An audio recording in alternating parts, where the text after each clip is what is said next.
बिस्मिल्लाहिर्रहमानिर्रहीम। अस्सलाम वालेकुम students, welcome to my channel ready to math study. Students, पिछली क्लास में हमने चैप्टर नंबर 1 कॉम्प्लेक्स नंबर्स उसकी एक्सरसाइज 1.1 का क्वेश्चन नंबर 5 सॉल्व किया था। आज की क्लास में हम क्वेश्चन नंबर 6 का इंट्रोडक्शन पढ़ेंगे। तो क्वेश्चन नंबर 6 को सॉल्व करने से पहले हम उसकी कुछ प्रॉपर्टीज़ जो हैं वो समझ लेते हैं, ताकि जब हम क्वेश्चन को सॉल्व करें तो हमें आसानी हो। तो पहली प्रॉपर्टी मैंने लिखी है कॉन्जुगेट ऑफ कॉम्प्लेक्स नंबर्स, कि हम कॉम्प्लेक्स नंबर्स का कॉन्जुगेट जो है वो किस तरीके से मालूम कर सकते हैं। तो कॉन्जुगेट क्या होता है, सबसे पहले हमें ये पता होना चाहिए स्टूडेंट। तो कॉन्जुगेट जो है हमारे पास वो होता है कि अगर हमारे पास कोई एक कॉम्प्लेक्स नंबर है तो उसका जो इमेजिनरी पार्ट है उसकी साइन अगर हम बदल दें तो वो कॉन्जुगेट बन जाता है। जैसे फॉर एग्जांपल एक हमारे पास कॉम्प्लेक्स नंबर है z और उसकी वैल्यू है a प्लस आयोटा b। ये हमारे कॉम्प्लेक्स नंबर है। अगर मैं चाहूँ कि मैं इसका कॉन्जुगेट ले लूँ तो कॉन्जुगेट लेने के लिए हम z के ऊपर एक बार लगाएंगे और इसको बोलते हैं कॉन्जुगेट।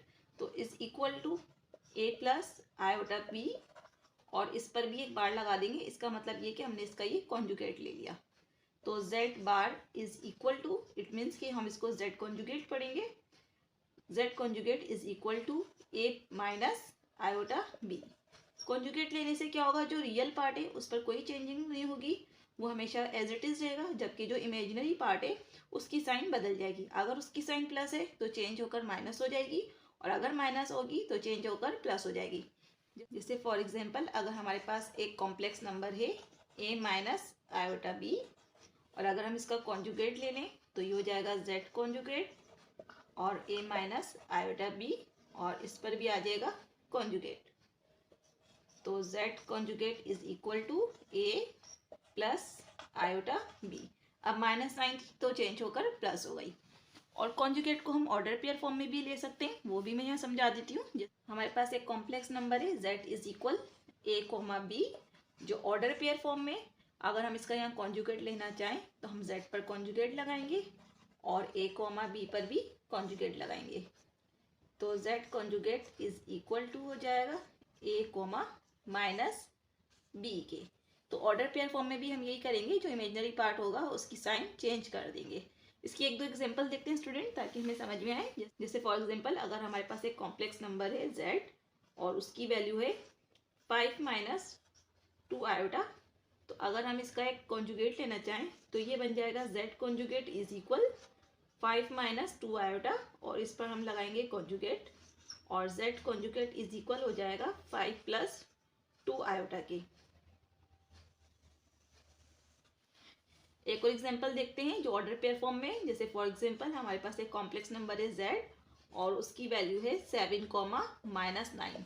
अगर हम इसका कॉन्जुगेट लें तो ये बन जाएगा z कॉन्जुगेट, और 7 कॉमा माइनस 9 पर भी आ जाएगा कॉन्जुगेट। तो z कॉन्जुगेट इज इक्वल हो जाएगा 7 कॉमा 9 के। माइनस 9 तो हमने चेंज करके प्लस 9 कर दिया। हमेशा इमेजिनरी पार्ट की साइन को हमने चेंज करना है। एक और एग्जांपल देखते हैं। जैसे फॉर एग्जांपल हमारे पास एक z कॉम्प्लेक्स नंबर है और उसकी वैल्यू है 3,0। तो z पर कॉन्जुगेट लगाएंगे और 3,0 पर भी कॉन्जुगेट लगाएंगे। तो z कॉन्जुगेट इज इक्वल, अब यहाँ रियल पार्ट 3 है और इमेजिनरी पार्ट 0 है, तो हम रियल पार्ट को कोई चेंज नहीं करेंगे, वो एज इट इज रहेगा। और इमेजिनरी पार्ट 0 है, 0 में स्टूडेंट ना उसके आगे प्लस की साइन शो होती है ना माइनस की साइन शो होती है, इसलिए जब हम उसकी साइन चेंज करेंगे तो उसमें कोई भी चेंजिंग नहीं होगी, वह एज इट इज रहेगा। तो मैंने आपको यहाँ 3 एग्जाम्पल बता दी, एक आयोटा फॉर्म में बता दी, एक ऑर्डर पेयर फॉर्म में बता दी, और एक 0 फॉर्म में भी बता दी, ताकि हमें क्वेश्चन को सॉल्व करते हुए आसानी हो। ओके स्टूडेंट, अब स्टार्ट करते हैं इसकी दूसरी प्रॉपर्टी, जो है एब्सोल्यूट वैल्यू और मॉड्यूलस ऑफ कॉम्प्लेक्स नंबर्स। हम कॉम्प्लेक्स नंबर की एब्सोल्यूट वैल्यू किस तरीके से निकाल सकते हैं, अब हम वो समझते हैं। जैसे फॉर एग्जांपल हमारे पास एक कॉम्प्लेक्स नंबर है z और उसकी वैल्यू है a प्लस आयोटा b। अगर हम उसकी एब्सोल्यूट वैल्यू निकालना चाहें उसके लिए हम इस z को मॉड्यूलस के अंदर लिखेंगे और is equal a plus iota b को भी हम मॉड्यूलस के अंदर लिख देंगे। तो z की एब्सोल्यूट वैल्यू जो है वो निकालने के लिए हम एक स्क्वायर रूट लगाएंगे, और a जो है हमारा रियल पार्ट उसका स्क्वायर कर देंगे प्लस, और आयोटा b हमारा इमेजिनरी पार्ट है तो हम यहाँ पर b स्क्वायर लिख देंगे। हम रियल और इमेजिनरी पार्ट के स्क्वायर करके उन्हें प्लस कर देंगे, और अगर हम उसका स्क्वायर रूट ले लेंगे तो उसकी एब्सोल्यूट वैल्यू बन जाएगी। फॉर एग्जांपल देखते हैं। जैसे फॉर एग्जांपल हमारे पास एक कॉम्प्लेक्स नंबर है z is equal a minus iota b। अगर हम इसकी एब्सोल्यूट वैल्यू निकालना चाहें तो हम इसके आगे मॉड्यूलस लगाएंगे और is equal a minus iota b को भी मॉडुलस के अंदर कर देंगे। तो z की एब्सोल्यूट वैल्यू हो जाएगी यहाँ पर भी square root a square plus, अब यहाँ माइनस b स्क्वायर लिखेंगे। स्टूडेंट ये जो हमारे पास इमेजिनरी पार्ट है उसकी जो अगर नेगेटिव साइन है तो हम उसको नेगेटिव साइन के साथ इस ब्रैकेट के अंदर स्क्वायर लगा कर लिखेंगे, और अगर वो प्लस है तो उसको डायरेक्ट लिखेंगे। ऑर्डर पेयर फॉर्म में भी देख लेते हैं। जैसे फॉर एग्जांपल अगर हमारे पास एक z कॉम्प्लेक्स नंबर है a कोमा b, अगर हम उसकी एब्सोल्यूट वैल्यू निकालना चाहें तो उसके लिए हम z के आगे मॉडुलस लगाएंगे और स्क्वायर रूट, और यहाँ पर भी a square plus b square लिख देंगे। तो अब इसकी एक एग्जांपल देखते हैं। जैसे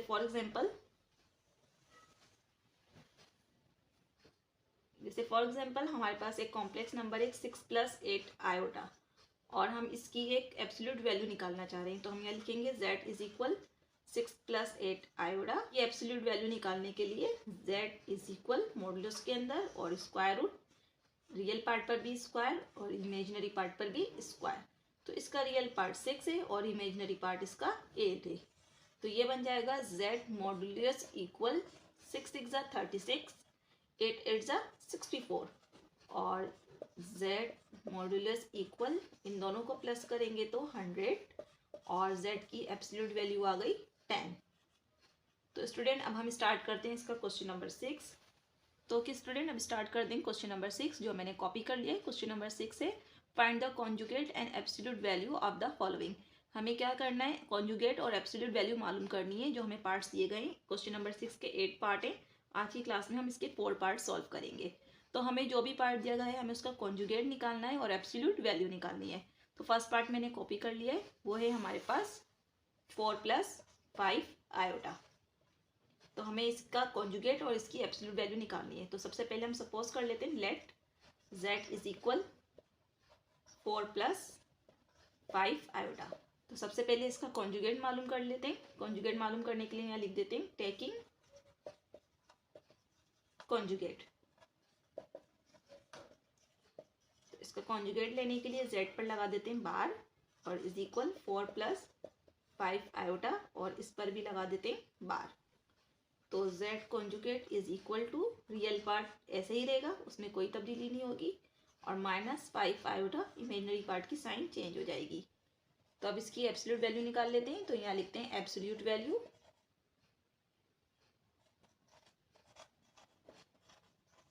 तो एब्सोल्यूट वैल्यू निकालने के लिए सबसे पहले z is equal 4 + 5 iota show करते हैं, z को मॉड्यूलस के अंदर लिखते हैं, और 4 + 5 आयोटा को भी मॉड्यूलस के अंदर लिख देते हैं। तो z modulus equal square root a square plus b square, formula show करते हैं, और यहाँ a की वैल्यू सिलेक्ट कर लेते हैं 4, और b की वैल्यू कितनी है 5, कॉमा लगा देते हैं। ठीक है, तो z मॉड्यूलस इक्वल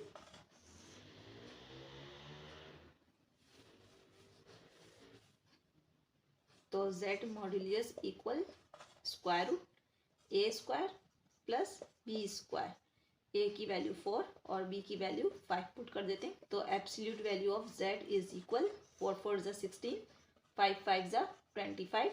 जब इन दोनों को प्लस करेंगे तो ये बन जाएगा स्क्वायर रूट 41, और ये हो गया इसका आंसर। यहाँ हमने इसका कॉन्जुगेट मालूम कर लिया, और यहाँ हमने इसकी एब्सोल्यूट वैल्यू मालूम कर ली फर्स्ट पार्ट की।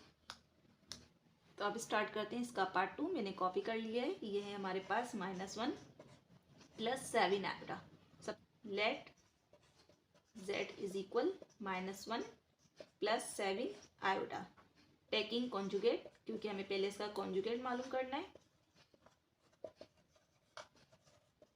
कॉन्जुगेट लेने का मतलब है z पर बार लगा दें, और -1 + 7 आयोटा, इस पर भी हम बार लगा देते हैं। तो z conjugate is equal -1, real part ऐसे ही रहेगा, और -7 आयोटा, क्योंकि इमेजिनरी पार्ट की साइन बदल देंगे। ये हो गया इसका कॉन्जुगेट। अब इसकी एब्सोल्यूट वैल्यू निकाल लेते हैं। तो यहाँ लिख देते हैं एब्सोल्यूट वैल्यू।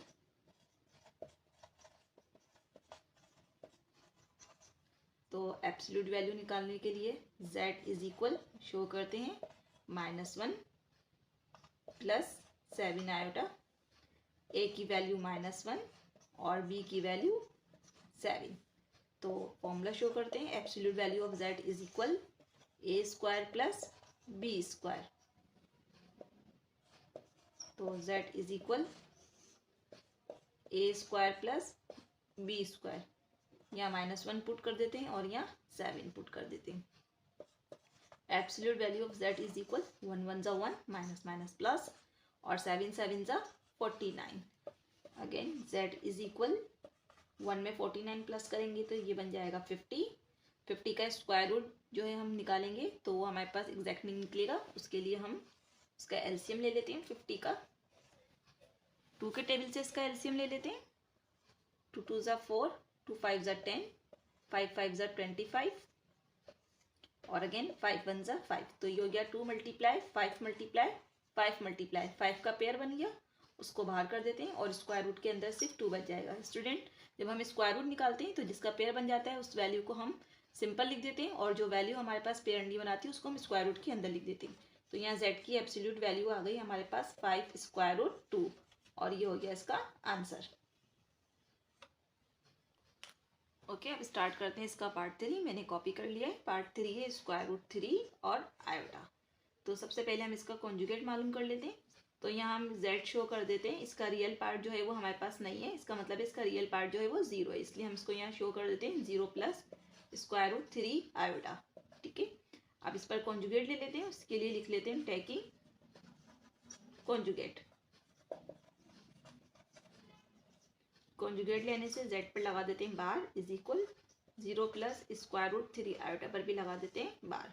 तो z conjugate is equal 0 as it is रहेगा और ये हो जाएगा -√3 आयोटा।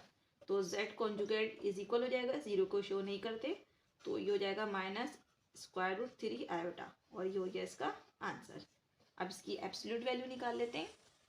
तो यहाँ लिख देते हैं एब्सोल्यूट वैल्यू। एब्सोल्यूट वैल्यू निकालने के लिए सबसे पहले z शो कर देते हैं जो हमारे पास है 0 + √3 आयोटा। a की वैल्यू 0 और b की वैल्यू है √3। फॉर्मूला शो कर देते हैं। Absolute value of z is equal √a² + b²। तो absolute value of z is equal a की वैल्यू 0² प्लस यहाँ √3 और उसका स्क्वायर पुट कर देते हैं। तो absolute value of z is equal 0 0 = 0, या स्क्वायर इस रूट को कर देगा कैंसिल और सिर्फ 3 बचेगा। तो z मॉड्यूलस इज इक्वल 0 में 3 प्लस होगा तो 3 रह जाएगा। तो ये इसकी एब्सोल्यूट वैल्यू आ गई और ये हो गया इसका आंसर। अब स्टार्ट करते हैं इसका पार्ट 4 जो मैंने कॉपी कर लिया है। इसे दोबारा लिख लेते हैं। ये है हमारे पास √7 - 3 आयोटा। सबसे पहले सपोज कर लेते हैं let z is equal √7 - 3 iota. पहले इसका कॉन्जुगेट सॉल्व कर लेते हैं। उसके लिए लिखते हैं टेकिंग कॉन्जुगेट।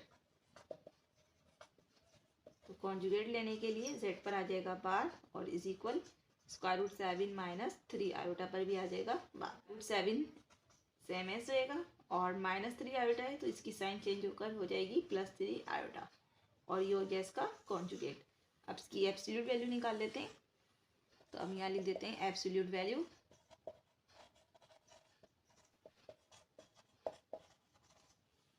तो एब्सोल्यूट वैल्यू निकालने के लिए सबसे पहले हम z शो कर देते हैं। z है हमारे पास √7 - 3 आयोटा। a की वैल्यू है यहाँ हमारे पास √7 कॉमा और b की वैल्यू है हमारे पास -3। स्टूडेंट, यहाँ इस बात को ध्यान से समझ लीजिए, अगर हमारे पास इमेजिनरी पार्ट के आगे माइनस साइन है तो हम उसे नेगेटिव लेंगे और अगर रियल पार्ट के आगे भी माइनस साइन है तो उसकी साइन को भी यहाँ शो करेंगे। आप फॉर्मूला शो कर देते हैं। Absolute value of z is equal √a² + b²। तो absolute value of z is √a² + b²। तो यहाँ हम वैल्यू डाल देते हैं इसकी √7 और यहाँ वैल्यू डाल देते हैं -3। तो absolute value of z is equal square root से कैंसिल हो जाएगा तो ये 7 बनेगा प्लस और माइनस माइनस प्लस हो जाएगा यहाँ और 3 3 = 9 हो जाएगा। तो z की एब्सोल्यूट वैल्यू जब हम दोनों को प्लस करेंगे तो बन जाएगी 16 और 16 का जब हम स्क्वायर रूट निकालेंगे तो 4 आंसर आ जाएगा और ये हो गया इसका आंसर। तो स्टूडेंट, आज की क्लास में हमने क्वेश्चन नंबर 6 का इंट्रोडक्शन समझा और आज हमने क्वेश्चन नंबर 6 के 4 पार्ट सॉल्व करेंगे। अगली क्लास में हम इसके बाकी के पार्ट सॉल्व करेंगे। आज की क्लास के हवाले से अगर स्टूडेंट आपका कोई क्वेश्चन हो तो कमेंट सेक्शन में कर सकते हैं। अगली क्लास में, जब तक के लिए अल्लाह हाफिज़।